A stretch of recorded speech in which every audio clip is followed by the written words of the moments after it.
गाड़ीवान ने बुलाकर कहा, बाबू नीचे उतरिए। कोई उत्तर नहीं मिला। तब उसने डरकर मुंह के पास दिया लाकर देखा। कहा, बाबू क्या सो गए हैं? देवदास देख रहे थे। होंठ हिलाकर कुछ कहा, किंतु कोई शब्द नहीं हुआ। गाड़ीवान ने फिर बुलाया, बाबू। देवदास ने हाथ उठाना चाहा, किंतु उठा नहीं सके। केवल 2 बूंद आंसू उनकी आंखों के कोण से बाहर ढुलक पड़े। गाड़ीवान ने तब अपनी बुद्धि के अनुसार बांसों को बांधकर एक पलंग बनाया। उसी पर बिस्तर बिछाकर बड़े कष्ट से देवदास को लाकर सुला दिया। बाहर एक मनुष्य भी दिखाई नहीं पड़ता था। जमींदार के घर में सब लोग सो रहे थे। देवदास ने अपनी जेब से बड़े कष्ट से 100 रुपये का एक नोट निकाला। लालटेन की रोशनी में गाड़ीवान ने देखा कि बाबू उसी की ओर देख रहे हैं, परंतु कुछ कह नहीं सकते हैं। उसने अवस्था देखकर नोट लेकर चादर में बांध दिया। शाल से देवदास का सारा शरीर ढका था। सामने लालटेन जल रही थी और पास में नया साथी गाड़ीवान था। पौ फटी। सुबह के समय जमींदार के घर के लोग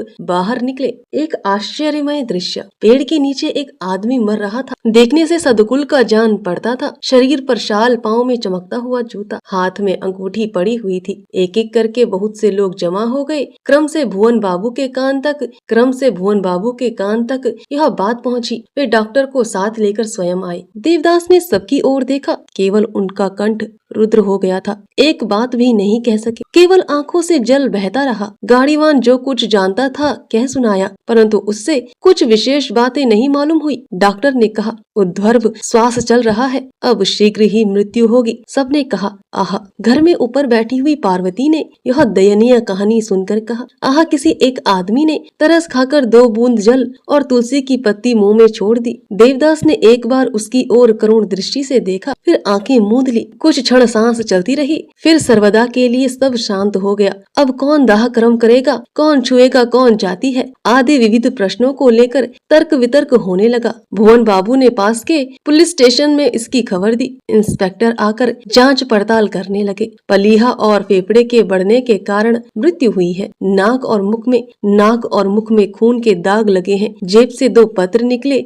एक ताल सोनापुर के द्विजदास मुखोपाध्याय ने बम्बई के देवदास को लिखा था कि रुपये का इस समय प्रबंध नहीं हो सकता, और काशी में हरिमती देवी ने उक्त देवदास को लिखा था कि कैसे हो। बाएं हाथ में अंग्रेजी के नाम का पहला अक्षर गुदा हुआ था। इंस्पेक्टर ने निश्चिंत करके कहा, यह मनुष्य देवदास है। हाथ में नीलम की अंगूठी थी। दाम अंदाजन 150 था। शरीर पर एक जोड़ा शाल था। दाम अंदाजन 200 था। कोट, कमीज, धोती आदि सब लिखे गए। चौधरी और महेंद्रनाथ दोनों ही वहाँ पर उपस्थित थे।